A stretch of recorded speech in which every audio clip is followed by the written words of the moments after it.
Hi guys, it's Miss McCabe. I'm going to go over 6.2 today, which is covalent bonding and molecular compounds. So first of all, we have to talk about the formation of a covalent bond. And so that is where two nonmetals will share the electrons in their valence shell. Okay, so those valence electrons will be shared. And so what we have is literally, we have atoms that are nonmetal, right? And so we have electron, electron, and proton, proton repulsions, because if you remember, the same charges will repel each other and opposites attract. And so the electrons of one atom in the valence shell, right, those valence electrons will be attracted to the nuclei of the other atom, okay? And once they're drawn to each other, their potential energy to bond is actually lowered. Okay, and then they reach a distance from one another where the repulsions between the like charges equal the attraction of the opposite charges. So they kind of equal out. And at this point, that potential energy is at a minimum. And so that's where they want to be. It's more stable form. And so just like I talked about the other day with being on an elevator, right? You have to be in the elevator, but you don't want to be too close to anybody else. So you try to distance yourself as much as possible, but still have to be in that same area. So these all follow what I talked about as the octet rule. So all these, let me move myself here. So the octet rule here is these elements all want to have a valence shell of 8, right? There are some exceptions that I talked about, right? Hydrogen, helium, of course, are some exceptions. But they all want to try to reach 8 in that highest occupied energy level, or they all want to reach 8 in their valence, right? That outer shell for valence electrons.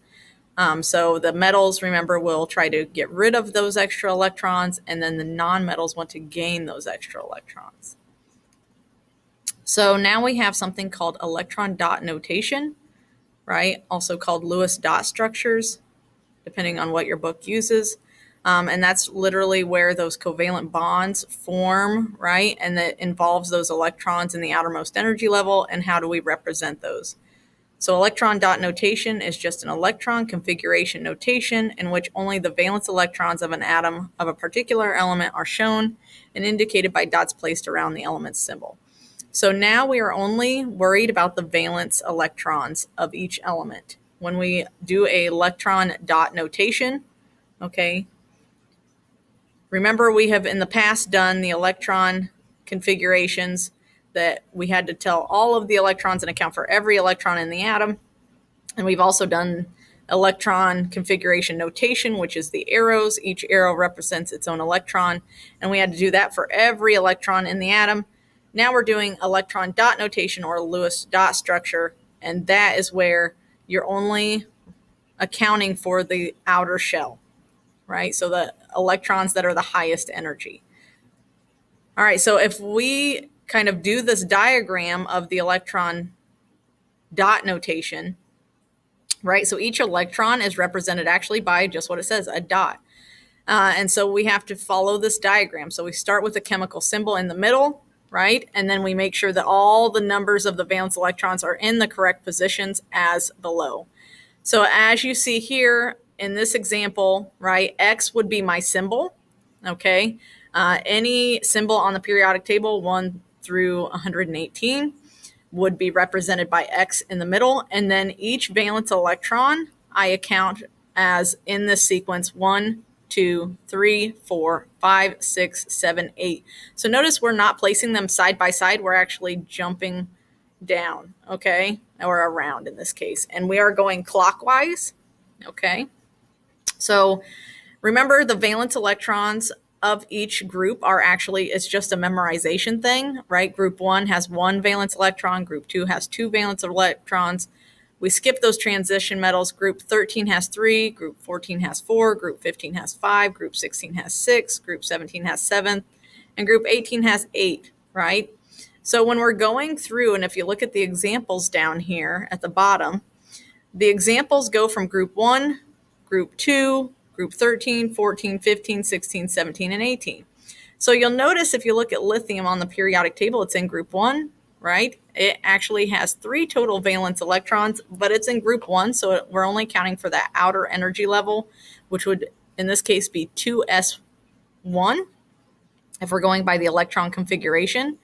So since it's in group 1 has 1 valence electron, I'm only going to put a dot in this 1 position because there's only 1 valence electron. Then if we move on to beryllium, beryllium has an atomic number of 4. We only count, since it's in group 2, the 2 valence electrons, and so we put an electron dot at position 1 and position 2, right? So you can see that below. Then we move on to group 13, right? Remember, group 13 has 3 valence electrons in their outer shell. And if you remember, the electron configuration for boron ends in 2s2, 2p1. Okay, so you're accounting for the 2s2, the 2 there, and the 2p, the 1 electron in the p orbital.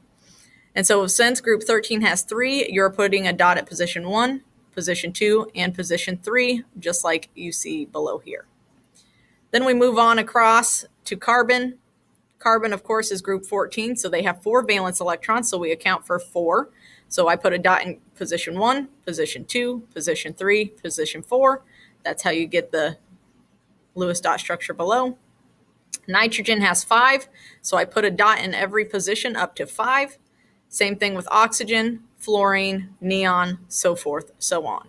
Okay, so the most dots you'll have around an electron, or I'm sorry, the element is 8 because we are only counting valence electrons. So you could have a dot numbers 1 through 8, depending on where it's at on the periodic table. Okay, so that's where we get that dot notation from. So here is a video. Let it load. I'm not going to play that video. I'm going to pause it. Professor Dave here. You can watch that video by going and clicking into the PowerPoint, watching that video on your own. All right, so I'm continuing on. That was just more practice, watching him do more of the electron dot notation, Lewis dot structure. So here I have an example, right? So if I have fluorine and sulfur, okay, fluorine is group 17, so it will have a dot in all the positions up to number 8. Sulfur is group 16, so it'll have 6. So you see it's all in those positions up to 6. And so usually if you see a single electron here, right, the single is where it's going to bond. So if there's one just electron by itself, a 1 dot, it really likes to have 2, like you see sulfur at the top and the bottom of sulfur. It likes to have 2, but if there is 1, it will go ahead and bond. So what we call these, the 2 dots in a row, are called lone pairs. Okay, so top and bottom. So sulfur has 2 lone pairs and then will bond with 2 different atoms. And then fluorine has 3 lone pairs, but will bond with 1 atom. Okay. And so this pair of dots represents the shared electron pair, right? And so then we get to, if fluorine and sulfur combine, that's actually a covalent bond. And then if we have 2 fluorine atoms, as you see below here, what's going to happen is there's a singular electron here and a singular electron here, so that the electrons kind of rotate around that fluorine, and they will actually share to where it looks like, if you look below here, the 2 electrons will actually share and then they get paired up. So that is F2. Remember, I talked about those diatomic molecules the other day in class. They do not like to be by themselves because of this lone electron on each one. So they will actually pair up. Okay, and so they share their electrons. And so this is called that Lewis structure, right? And so all we have to do is do a F-F here. If there's a bond, we just put a dash line. All right. So that's what we get when we're going from Lewis dot structure, right, to the structural formula. So here, this is where I was talking about that dash line. So instead of seeing all the electrons, you just put a dash, right, if we're talking about the structural formula. So structural formulas, we just want the basics, right, without the lone pairs. So in this case, we have H2, which is H-H, so showing a single bond or shared electrons there. Same thing with hydrogen and chlorine. Hydrogen has 1 electron, chlorine has 7. So each of these lone electrons will pair up, or single electrons, I should say, will pair up, and then you just put a dash line. We are not accounting for lone pairs there either because you do not see the pairs of electrons that are around here. So if I'm asking for the electron dot notation, you will put the dots all around. If I'm asking for a structural formula, you will just put the dashes. So here I've got a couple examples where I'm going from the electron dot notation clear to the structural formula, right? So if it's a single bond, there's just one pair of electrons between the two atoms, and so we draw a single line. So here I've got carbon. Carbon's in group 14, so it has 4 valence electrons. Hydrogen is group 1, so it has 1 valence electron. And since there's 4 hydrogens, this is actually methane to be exact, right? CH4. This molecule is methane. Those will rotate and it's shared. Okay, so that is the Lewis dot structure or the electron dot notation. And if I convert that to the structural formula, I just put a line showing that each one of these dots is going to pair up with a dot on the carbon. And so that has 4 electron pairs, and thus it has 4 bonds. Okay. Same thing here with nitrogen. Nitrogen's group 15, so it has 5 valence electrons. It will bond with 3 atoms because they are single. And then, of course, up here it has a lone pair. And so also each hydrogen is group 1, so it has 1 dot. And those will rotate and combine here. So you have nitrogen that will bond with 3 atoms and then have 1 lone pair. So it looks like this in the structural formula. Okay, so you've got a single bond, single bond, single bond, and then 1 lone pair. Okay. And then, of course, we have boron. Boron is group 13 with 3 valence electrons. Hydrogen is group 1 with 1 valence electron. Those will rotate. Boron can bond with 3 different atoms. And so here's the electron dot notation. And then if we kind of look down below, we have the structural formula here. And those are, yet again, single bonds. Now, occasionally you get a double bond or a triple bond. For example, if carbon bonded with nitrogen, okay, occasionally we get a double bond where 2 electrons will actually rotate from each one, right? So you get 2 from nitrogen, 2 from carbon, and they rotate and they will share together. That's a double bond. And then that's usually if we have like a hydrocarbon attached to a nitrogen. So maybe there's like 2 hydrogens off of this carbon attached to that 1 nitrogen. Because remember, carbon has 4 total electrons. Okay, none of them form lone pairs. So in this case, it would form a double bond with nitrogen and maybe have 2 hydrogens coming off of here.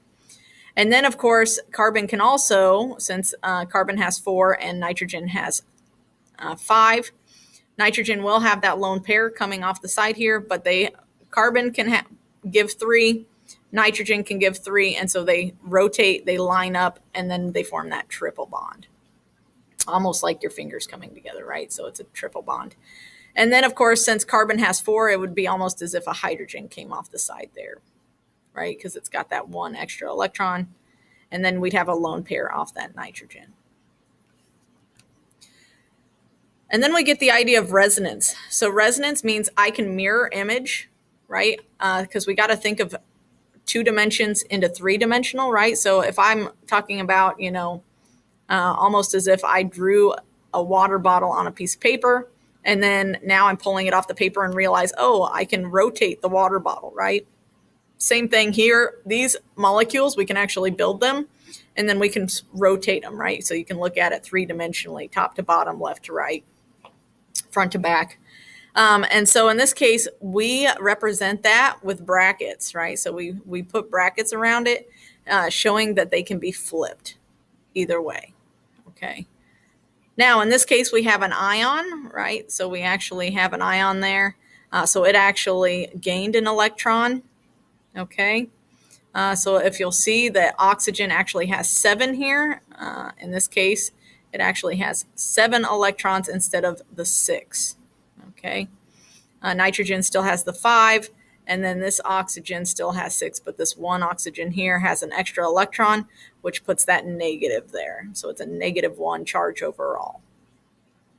On the diagram to the left, nitrogen has 5, so you see the 2 dots and then 3 lines. So that is 5 total electrons with a lone pair and 3 shared. because it is in group 15.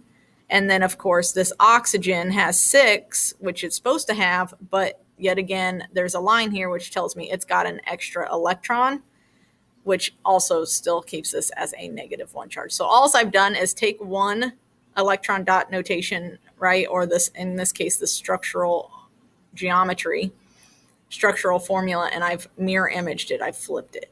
Okay. If you have questions, please let me know. Just send me an email.